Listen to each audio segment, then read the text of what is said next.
sejam todos muito bem-vindos a essa live da Sociedade Brasileira de Córnea, Lentes de Contato e Refratometria Ocular, a SOBLEC. A nossa live de hoje traz informações importantes de como se preparar para uma consulta oftalmológica de forma adequada. Eu tenho certeza que você já teve essa dúvida. E quem vai nos presentear com essas informações, e não só essas, muitas mais, é a doutora Adele Marques. Doutora Adele, muito prazer, obrigada por estar aqui conosco, bem-vinda. Por gentileza, se apresente aqui para a nossa audiência. Olá, pessoal. Boa noite aí, Thaís. Muito obrigada, Sou Black, pelo convite. Bom, eu sou médica formada há 23 anos na Santa Casa. Sou oftalmologista, fiz residência também na Santa Casa e subespecialidades em estrabismo, neurooftalmo pela Unifesp e genética ocular no HC.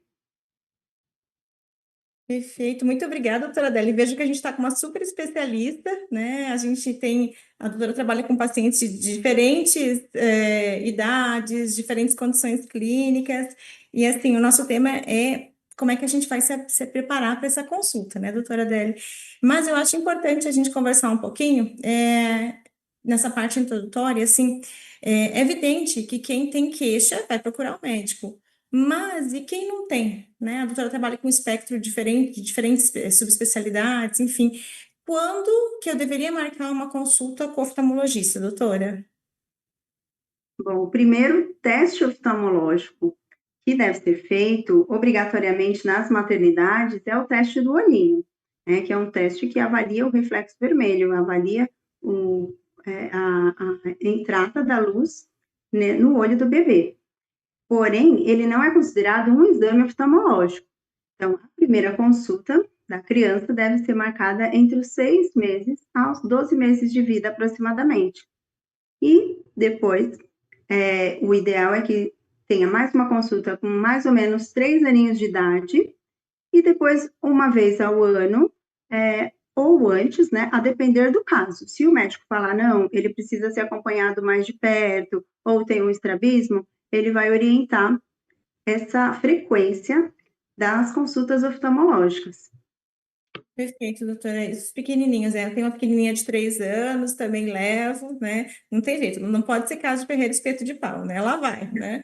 E assim, algumas pessoas pensam que só quando está enxergando embaçado, precisa ir no oftalmologista. Eu acho que é importante a gente reforçar, né? Que a ida ao oftalmo funciona como se fosse um clínico geral, ou as mulheres que vão ao ginecologista, na fase adulta. E na melhor idade também é importante, né, doutora? O que seria, assim, a frequência? Como é que a gente deveria ir? Enfim, conversa um pouquinho com a gente sobre isso. Ah, sim. Mesmo no adulto, é importante que mantenha-se uma rotina como se fosse um check-up anual da visão, porque às vezes acontecem doenças em que a pessoa não tem sintoma, mas já começou algum sinal que só na consulta com o oftalmo é que vai se perceber. Então, pelo menos uma vez por ano, fazer uma visita ao oftalmologista é super importante. Tem doenças que são silenciosas, né? E a gente só vai descobrir lá na frente. Às vezes, a doutora trabalha com genética, eu acho que tem muito diagnóstico que a gente faz muito precoce, né, doutora? Antes mesmo do sinal clínico, né? A gente consegue captar, às vezes, alguma coisa sistêmica, enfim, ajudar o paciente, né?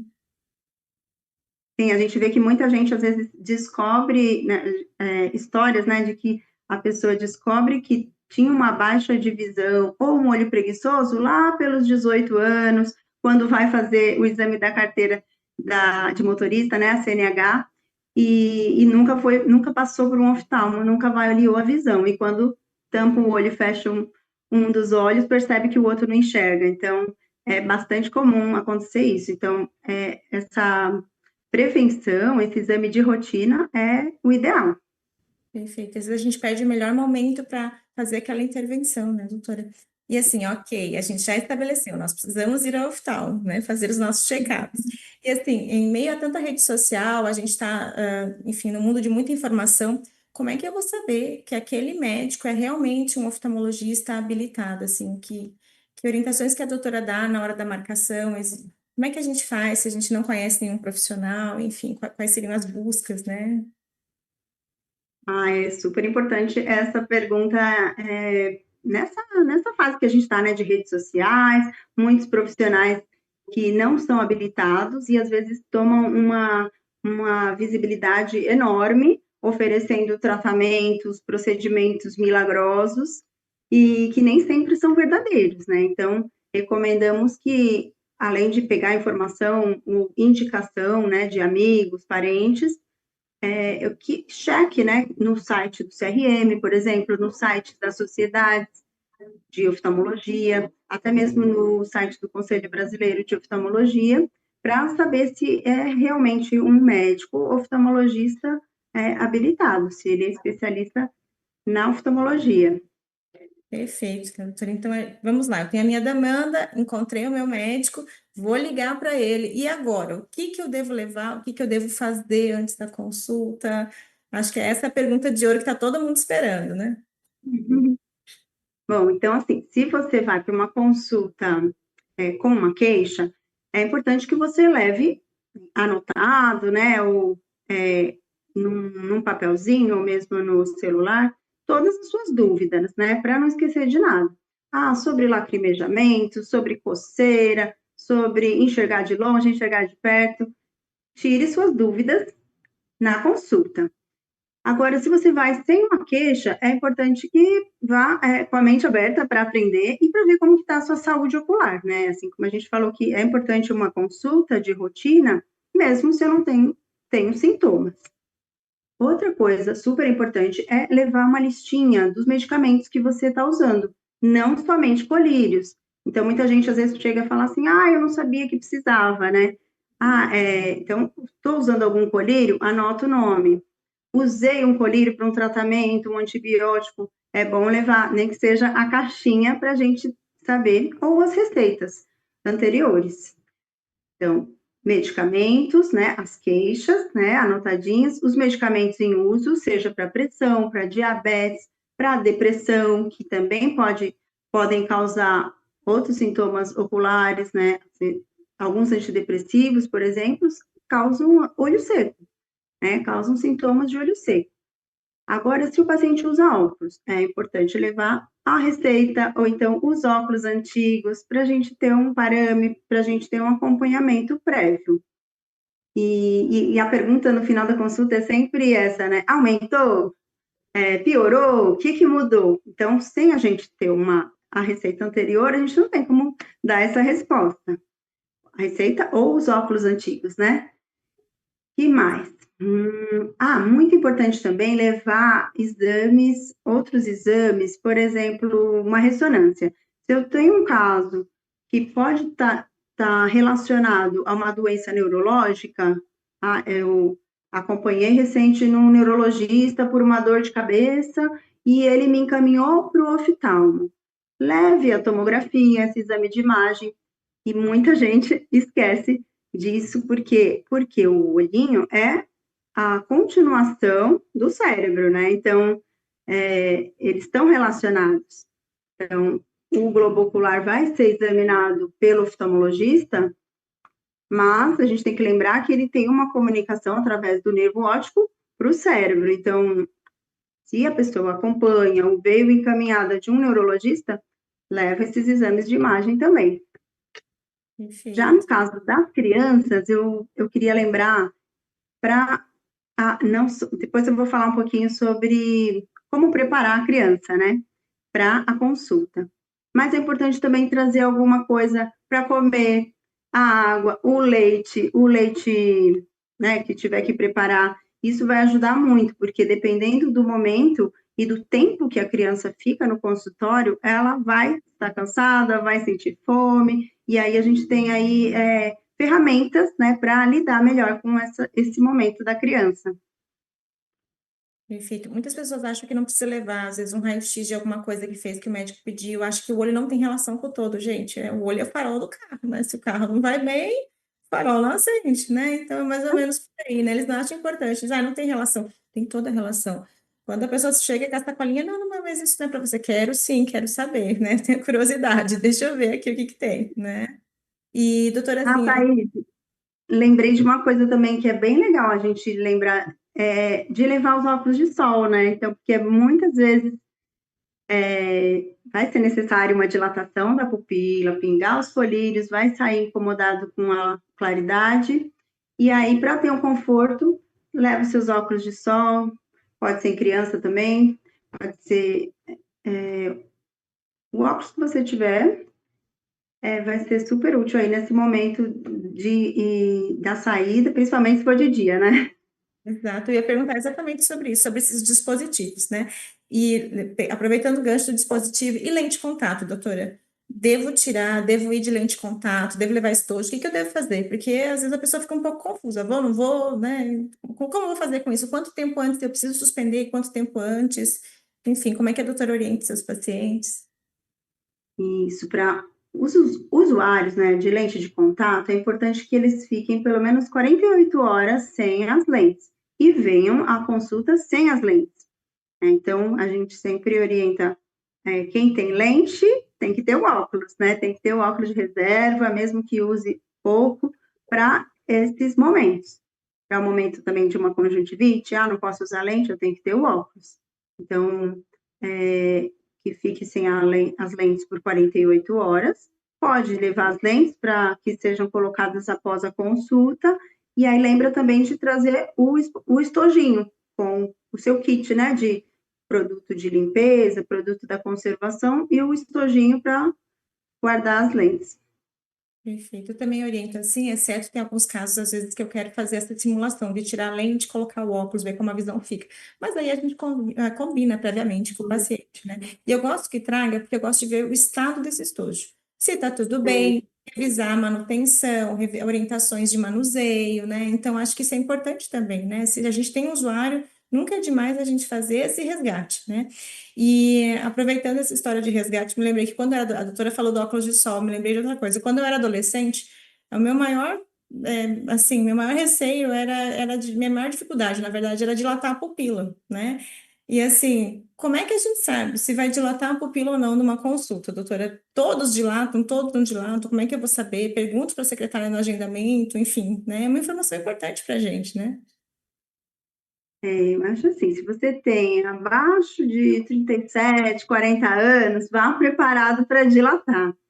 Nem sempre, né, a gente vai dilatar todos os casos, mas em especial esses menores de 40, principalmente para ter um grau mais apurado, uma medida do grau mais apurada, mais precisa, é importante a dilatação das pupilas.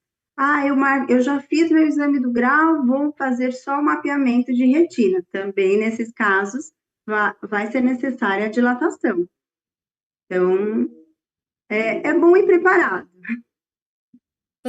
Assim, é uma precaução sua, né? É um cuidado que você vai ter, né?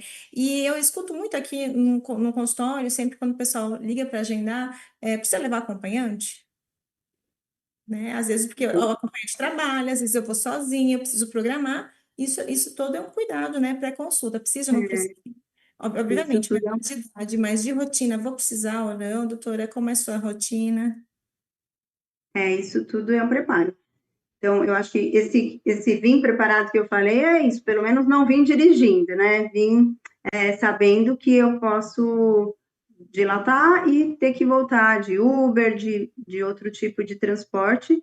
Então, a dilatação vai dificultar e vai tornar perigoso, por exemplo, você dirigir. Então, acompanhante depende muito, né? Depende se for um adulto rígido, né? Um adulto, como se diz, consciente, né? Que consegue ir e voltar sozinho, não tem problema. Pela dilatação, ele vir sozinho, não tem necessidade de acompanhante. Mas se for um idoso que necessita informações, né, sobre uma cirurgia, ou, claro, criança, né? Então, aí é válido trazer um acompanhante, mas a maioria dos casos não precisa. E a gente estava comentando um Pelo pouco. exame em si, né? É isso. E assim, todo mundo pergunta, vai ficar embaçado quando a gente vai pegar? Ninguém vai pegar nenhum colírio sem conversar, sem perguntar se está tudo bem, se não tem nenhuma alergia, né? Mas essa outra pergunta, vai ficar embaçado? Às vezes a gente pinga um anestésico, não tem relação, vai ficar embaçado? Acho que esse é outro temor, né, doutora? Se vai ficar embaçado depois É, da consulta, né? Então, existem basicamente, a gente usa aqui na consulta, basicamente 3 tipos de colírio, né? Um que é anestesia, que não fica embaçado. O amarelinho, que serve, que também não fica embaçado, mas serve para avaliar estruturas ou lesões na córnea, na conjuntiva. E os colírios que fazem a dilatação da pupila e atrapalham esse foco, o foco automático. Então, sim, no caso de necessitar esse colírio que dilata a pupila, vai ficar embaçado, principalmente para perto. Então, assim, atrapalha um pouquinho para dirigir, pela fotofobia, que a gente fala, o incômodo com a claridade, porque a pupila vai ficar aberta, não vai ter aquela reação de fechar quando bate o sol, quando bate um farol. Mas o incômodo mais é para ler, né? Então, numa criança, muitos pais se preocupam, às vezes, ele vai cair, ele vai tropeçar, pode mandar para a escola? Pode mandar para a escola. O embaçado vai ser para ler, né? Então, você avisa a professora, se for maiorzinho. Os menorzinhos nem notam praticamente, né? Então, não se nota alteração do comportamento por conta dessa dilatação. Então, não se preocupem. E é algo que vai durar aí 3 horas aproximadamente. Mas o meu ficou até o dia seguinte. Pode acontecer também, depende muito de indivíduo para indivíduo. O tempo de eliminação desse colírio e do efeito. Perfeito, doutora. E assim, tem algum outro cuidado que eu tenho que ter no momento pré-consulta? Posso ir de maquiagem? Não posso? Tem que ter algum outro cuidado, enfim. Bem lembrado, né? Pode vir de maquiagem.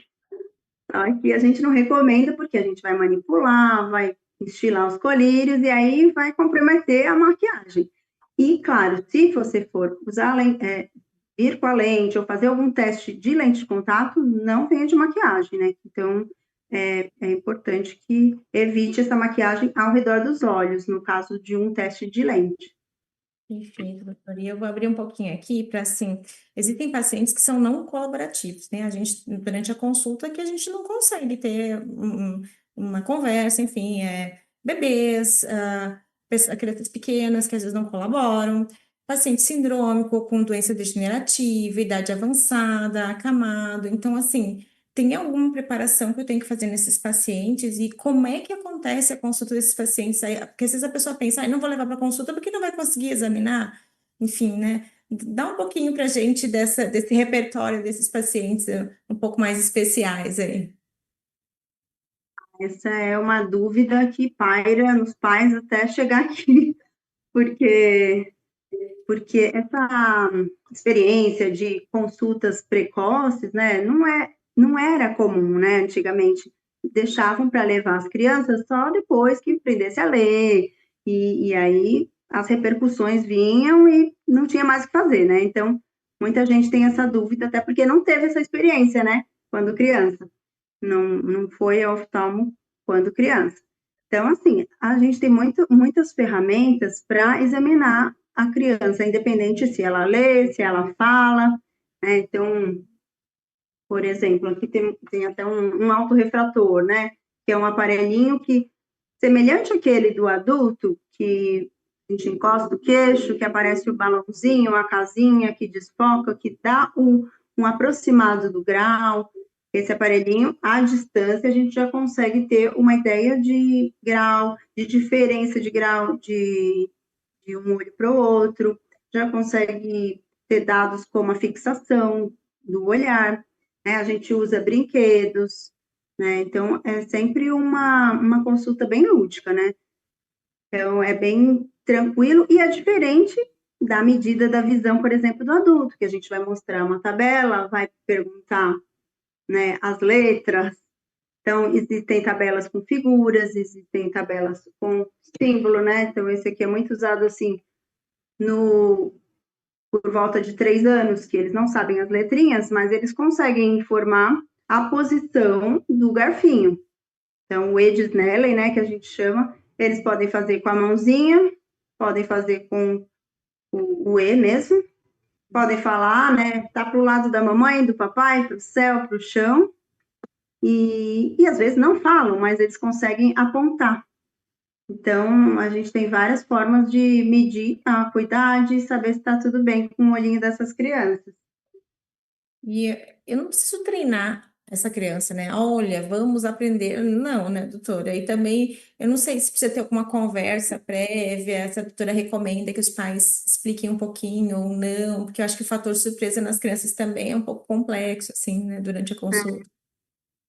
Então, assim, de preparo, assim, eu acho que é importante falar um pouquinho, assim, olha, a gente vai no médico do olhinho, ele vai colocar uma luzinha, né, que a gente tem esse aparelhinho também que chama retinoscópio, né, ele, com esse aparelho e a régua, a gente consegue ver o grau da criança, então a gente pode falar que vai ter uma lanterninha, uma luzinha, nada muito, ai, vai pingar o colírio, eu acho que adiantar isso já adianta uma ansiedade. Eu acho que não tem necessidade. Deixa para a gente conversar aqui e de uma forma também, como uma brincadeira, né? Ah, vamos pingar uma vitamina. Ah, tem a chuvinha da Moana, porque tem uma gotinha salgada, a gente consegue lidar melhor do que, às vezes, vir com essa imaginação de casa, essa dúvida, né? O que é colírio? Ai, meu Deus, e aí eles vêm, já chegam tensos e chorando. Então, talvez adiantar que vai no médico do olhinho, examinar o olhinho, ver se está tudo bem, né? Então, falar da lanterninha, né? Ou falar que vai vir brincar, também tudo isso ajuda a eles virem sem medo.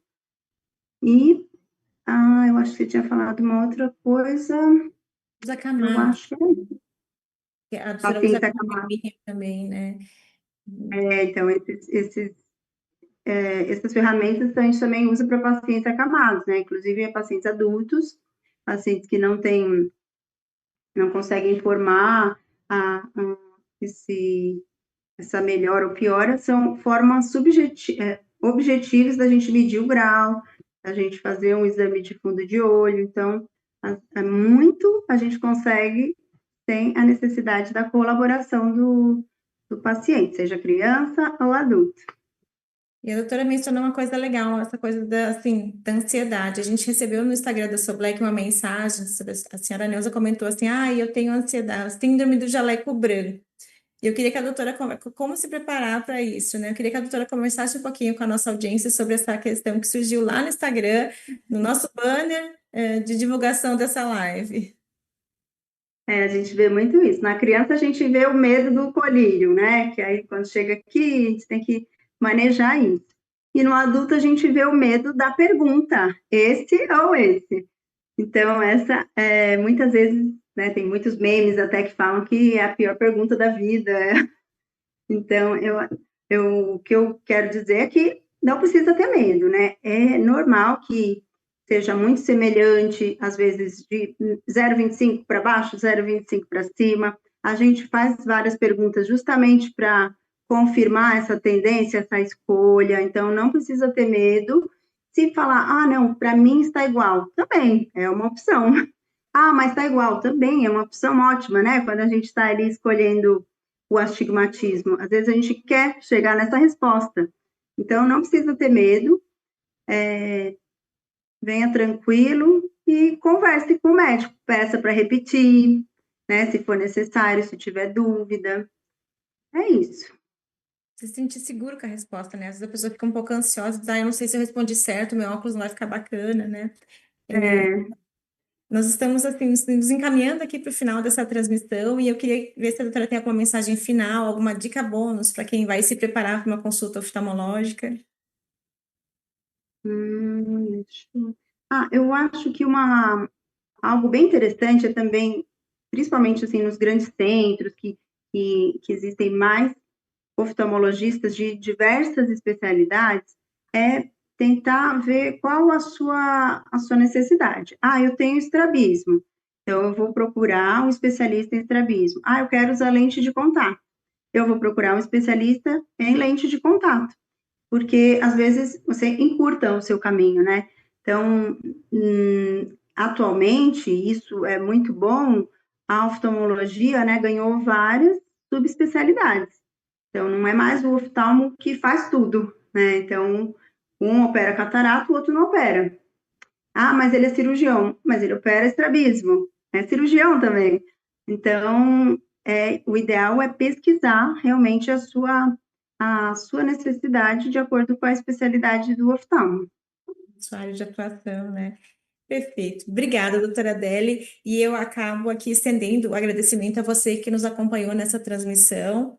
Eu deixo aqui o convite final para que sigam o Instagram da Soblec, @Soblecvisão, sem o tio. Essa transmissão, outras transmissões, material muito interessante, sempre está lá no Instagram. A gente tem o canal do YouTube também, o site da Soblec. E fica aqui o meu convite para que acessem essa rede social, essas redes sociais desse material. Mais uma vez, boa noite a todos. Obrigada aqui por estarem conosco, doutora Adele, e até a nossa próxima transmissão. Obrigada, Sublec, obrigada, Thaís. Boa noite, pessoal.